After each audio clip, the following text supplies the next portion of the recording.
आज ब्लॉक ऊंचा गांव क्षेत्र के गांव नरसेना में मासिक पंचायत की गई, जिसकी सभापति बाबा फूल सिंह सैनी रहे तथा संचालन ठाकुर प्रदीप गौड़ ने किया। पंचायत में पहुंचे युवा जिला अध्यक्ष ठाकुर शैलेंद्र आर्य ने ब्लॉक ऊंचा गांव एडीओ पंचायत राजेश राघव द्वारा हो रहे अत्याचार, किसानों का शोषण एवं तथा कथित माफिया तथा स्वयंभू फर्जी ब्लॉक प्रमुख आदि के आतंक पर चर्चा की गई तथा स्याना से ऊंचा गांव रोड पर नहर से निकली गई मिट्टी, जिससे कई राहगीरों के एक्सीडेंट भी हो गए, की चर्चा की गई।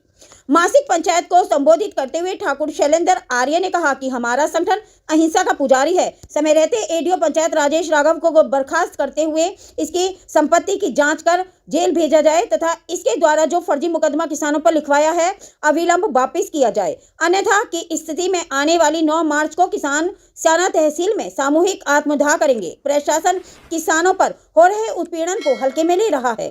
किसानों की करो या मरो की स्थिति है। सभी किसान आने वाले आंदोलन की तारीख से पहले क्षेत्र में जाकर अपनी तैयारी करेंगे। किसानों की समस्याओं को सुनने पहुंचे नायब तहसीलदार स्याना मुन्नी खान तथा एसओ नरसेना ने किसानों की बातें सुनकर बहुत जल्द किसानों की समस्याओं का निस्तारण करने को कहा तथा जिला अधिकारी के नाम ज्ञापन दोनों अधिकारियों को सौंपा गया। मासिक पंचायत में उपस्थित किसान जिला उपाध्यक्ष हीरालाल शर्मा, ब्लॉक अध्यक्ष लाल सिंह राणा, संजू राणा, नरेश शर्मा, धर्मवीर नरसेना, पुष्कर चौहान, सावेश खान आदि सैकड़ों किसान मौजूद हैं। देखिए डायरेक्टर कामी शर्मा की खास रिपोर्ट। फिर हमने अपने कलेक्ट्रेट का गेट दबवाया और उसके बाद में हम अपने कलेक्ट्रेट के पास में पहुंच गए, कलेक्टर महोदय के पास पहुंच गए। लेकिन बात यह है कि कोई भी न्याय हमें अभी तक नहीं मिला है। अभी तो मैंने ये तैयार कराया है ज्ञापन, उसमें ये बात मैंने साफ साफ निकाल दी है, साफ साफ लिख दी है। लेकिन महोदय आप इस हिंसक आंदोलन को रोक लो। अगर आपको लगता है कि ये आंदोलन रोका जाना चाहिए, कोई मरे ना, मैं कह रहा हूं अभी तुम ज्यादा दूर मत जाओ। गांव में एक भारतीय किसान यूनियन राजनीतिक संघर्ष के राष्ट्रीय अध्यक्ष, उन्होंने अपने पर तेल उड़ेल दिया। तेल उड़ने के बाद में पूरा प्रशासन कांप गया और हमें भी यही करना।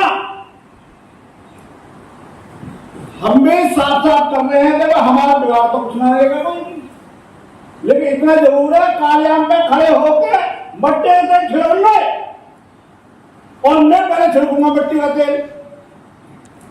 जब न्याय न मिलेगा तो फिर मट्टी क्या करता, आत्महत्या करता। मैं मिट्टी के तेल छिड़कूंगा कालियाम पे, मुझे फांसी हो गई हो, मुझे गोली लग गई हो, जेल हो गई हो, लेकिन कभी भी किसी गंदे, टुच्चे, लफंगे, गुंडे, तानाशाही, दहशतगर्द किसी की अधीनता स्वीकार नहीं करूंगा। बिल्कुल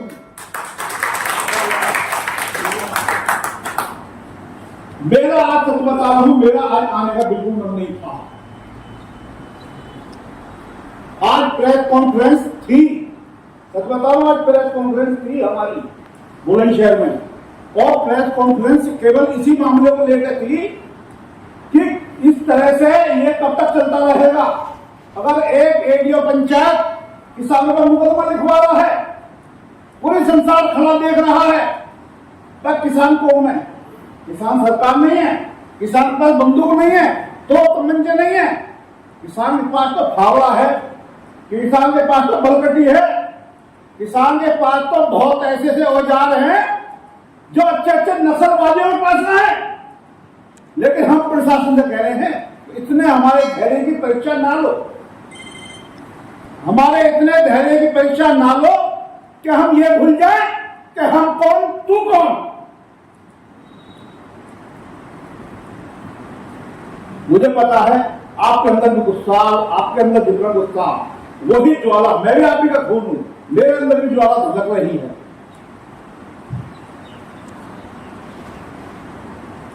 चंद्रशेखर आजाद, सरदार भगत सिंह जैसे लोगों ने हंसते हंसते फांसी ढूंढी।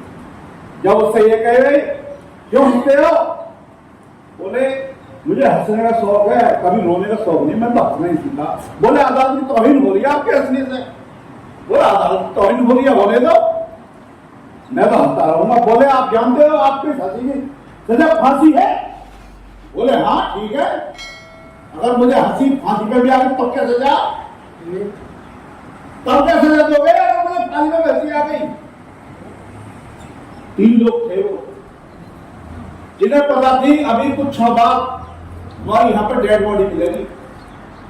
वो लोग उसका मार मार करते हैं।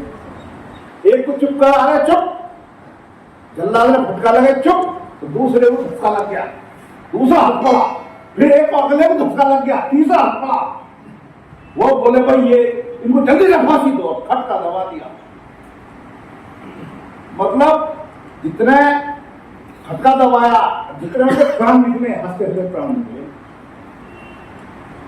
हमारे शास्त्र भी यही कहते हैं कि सामने मौत खड़ी हो, सत्ता के रास्ते पर चल रहे हो तो सत्ता का रास्ता मत छोड़ना, मौत को गले लगा। कभी भी हम, ये बात नहीं है कि हमारे किसानों का ही मामला, ये सभी का मामला है। कोई किसान भी है, कोई किसान है भी नहीं, कोई मजदूर भी है, कोई गरीब है, मजलूम है, इस तरह के बहुत सारे लोग हैं। कोई पैसा वाला भी है। क्या आप पैसा वालों के साथ शोषण नहीं देखते? पैसा वालों के साथ भी शोषण होता है, नहीं होता? पैसा वालों के साथ शोषण, रिश्वत तो मोटी मोटी पैसा वालों से नहीं जाओगे, काम ना होते। पैसा वालों के कैसे नचते हैं? क्या उनका शोषण नहीं होता? शोषण कौन लोग करते हैं? इसी तरह के लोग करते हैं। कुछ तो अधिकारी बन गए, डकैती डाल रहे हैं, कुछ अधिकारी ना बने तो 315 का कमल चलेगा डकैती डालने।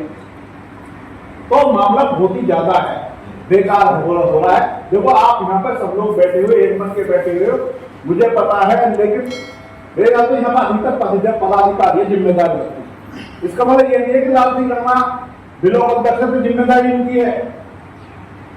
जिम्मेदारी हर उस व्यक्ति की है जो जिम्मेदार है। और आप यहाँ सब कोई भी ऐसा व्यक्ति नहीं आया जो जिम्मेदार नहीं है, और जो जिम्मेदार है वही पदाधिकारी है, वही पदाधिकारी है। मैं मान रहा हूं देश आजाद हो गया, लेकिन कानून वही अंग्रेजों का। क्योंकि अगर ये अंग्रेजों का कानून ना होता ना, ये आज आजादी वाले काम करते। ये वही अंग्रेजों वाला चाबुक चला रहे हैं आपके ऊपर, वही अंग्रेजों वाला। ये आपको अपना नहीं मानने, वो तो ये कह रहे हैं कि कुछ सालों को धमकाओ, गाली दो, बदतमीजी करो, इनसे पैसे लो, और ज्यादा ही पटाख करते हैं मुकदमा लिखो, जेल लिखो। मैं कह रहा हूं एक आवाज उठेगी, हजारों हाथ उठेंगे। अगली बात यह है, देखो आंदोलन तो होगा, लेकिन पॉजिटिव में आंदोलन रुका हुआ ही, इस बात में आपके सामने खोल कर दूं। लोग बात ये क्षेत्र भी ये जानना होगा कि ये तो बहुत बड़े सूरमा बंदे थे। ये सूरमा नहीं है, ये सूरमा नहीं है, इनकी तो हमारी नहीं पड़ी। देखो मैंने आचार्य चाणक्य को पढ़ा, मैंने वीर शिवाजी महाराज प्रताप को पढ़ा।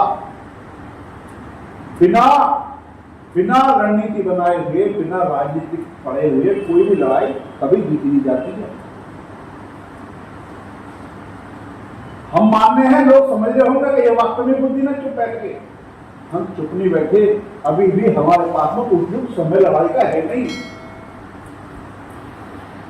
क्यों नहीं है? हमारे बहुत सारे कार्यकर्ता अभी शादियों में दे हुए, अभी शादियां चल रही हैं, और बहुत सारे जो हमारे मुस्लिम भाई हैं वो रोजों में गिरे हुए हैं। तो अभी आंदोलन में इसलिए हमारा थोड़ा सा वो हो रहा, हम केवल इस बात की वो कर रहे हैं, हम प्रशासन से भी यही बात कहेंगे कि हमारी चुप रहने को कायरपना समझा जाए। हम उपयुक्त समय की तलाश कर रहे हैं, छोड़ेंगे नहीं छोड़ेंगे, बिल्कुल किसी भी सूरत में नहीं छोड़ेंगे। लेकिन मेरा आपसे एक अनुरोध है कि इस क्षेत्र में, इस ब्लॉक के अंदर जिसकी जहां जहां पर जानकारी, ये आज आप करण कर लो, इन आसपास के गांवों में, इन ब्लॉक के गांवों में, जो भी ब्लॉक में आ रहे हो 40-50 गांव, उन गांवों में जिसकी जहां पर भी जानकारी है, जो लोग चाहते हैं कि वास्तव में ये 3 दलितों से ब्लॉक को छुटकारा मिलना चाहिए, आप सब लोग, देखो सबका नंबर मुझ पर नहीं है, सबसे जानकारी मेरी नहीं है, जिससे मेरी जानकारी उससे आपकी जानकारी, जिससे आपकी जानकारी उससे मेरी नहीं है। आप सब लोग ये आंदोलन चलाओ, लोगों से संपर्क करो, जहां पर संपर्क करो, हमें बता दो, लाल सिंह नाराजी को बता दो, इनको बता दो, कौशिक जी को बता दो, इनको बता दो, हीरा भाई को बता दो, वहां पर जाके उन लोगों को वहीं पे इकट्ठे होकर उनसे बातचीत करो। तारीख तो एक दिन हम निश्चित कर देंगे, उनसे बातचीत करो, उन्हें उत्साहित करो कि यहाँ पे बदमाशी चल रही है, बदमाशी के खिलाफ हमने विरोध बजाया है। आप हमारा इस मामले में साथ दो तो आपको दो काम होंगे, एक तो आपके संगठन को बढ़ावा मिलेगा, आपके कार्यकर्ता बढ़ेंगे, एक आप इस बुराई के खिलाफ एक अपनी तैयारी करोगे।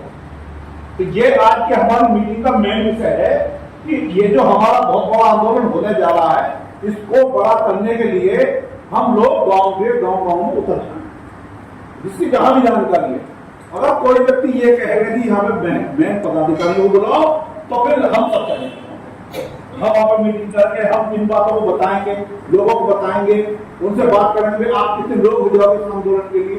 तो ये हमारी तैयारी हो जाएगी। प्रत्येक तैयारी को हम लोग सोशल मीडिया पर डालें, अखबारों में डालें, जिससे कि हमारे ऊपर गूंगी बहरी लोग बैठे हुए हैं, इनकी कामों में चला जाए। ये सुनते है कि हाँ एक पंचायत धंधे के खिलाफ तैयारी कर रहे हैं। देखो आज मैं आपको बता दूं, प्रधान जिस समय 3 लोगों का विक्षोभ चल रहा था, हालांकि वो पंडित जी है, लेकिन उन्होंने रास्ता गलत चुन लिया और वो अपने ज्ञान को भूल गए। जिस समय उन्होंने ये उल्टा सीधा काम कर रखा था, उस समय रामचंद्र जी ने भी मेजोरिटी बनाई थी। वन घूम के ऋषियों मुनियों से मिले, बड़े बड़े बलशाली ऋषि मुनि बैठे थे जिनके पास हथियार थे, उनसे मिले, बड़े बड़े राजाओं से मिले, हिंदू जैसे राजा से मिले, देवताओं से मिले, और जब जाके एक मेजोरिटी बना के और उस पर आक्रमण करा और जीत हासिल की। उसी के अनुसार, उसी नीति के अनुसार मैं आपसे चलने का अनुग्रह करता हूं। आज के बाद देखो मैं चुप नहीं हूं, मैं जगह जगह लोगों से संपर्क कर रहा हूं, लेकिन आप यहाँ पर इतना कर दो। आपसे मेरा निवेदन है, मैं आपसे इस संगठन के लिए, इस संगठन को बढ़ाने के लिए, देखो संगठन ये मेरा नहीं न मेरे बाप का, जो इसमें बड़े बड़े पदाधिकारी है, संगठन उनका भी न रहने का है जी, ये उनका भी रहने, लेकिन इसमें संगठन में लोग आते रहेंगे जाते रहेंगे, आते रहेंगे जाते रहेंगे। लेकिन जितने आप इस संगठन को चलाओ, इस दुनिया को ये दिखाई दे कहाँ भी इन लोगों ने संगठन को सही तरीके से चलाया, उसको बढ़ाओ, इसे अपना मान के बढ़ाइए। अभी चल रही है मीटिंग, क्योंकि ये संगठन अगर मीटिंग चल रही है, ये संगठन नष्ट हो गया तो ऐसे दलिंदे बहुत सारे पैदा हो जाएंगे। इन दलिंदों को कुचलने के लिए आप सबको एकजुट होकर मजबूती के साथ में आगे बढ़ना है। समय भी अच्छा आ गया, खुद भी नहीं है, अभी काम भी नहीं है, अभी गेहूं कटने का समय नहीं आ रहा और अभी ज्यादा जाड़ा भी नहीं है, समय बहुत अच्छा है। आप क्षेत्र में फैल जाओ और क्षेत्र में फैल के ऐसी धूप घास बन जाओ कि जहां पर आपके पंजे गड़ गए वहां पर निकालो घास निकाल। तो मेरा यही आपसे निवेदन है, इससे ज्यादा मैं कुछ नहीं बोलूंगा, क्योंकि मैं जो है गाली स्टार्ट हो जाऊंगा उसके लिए।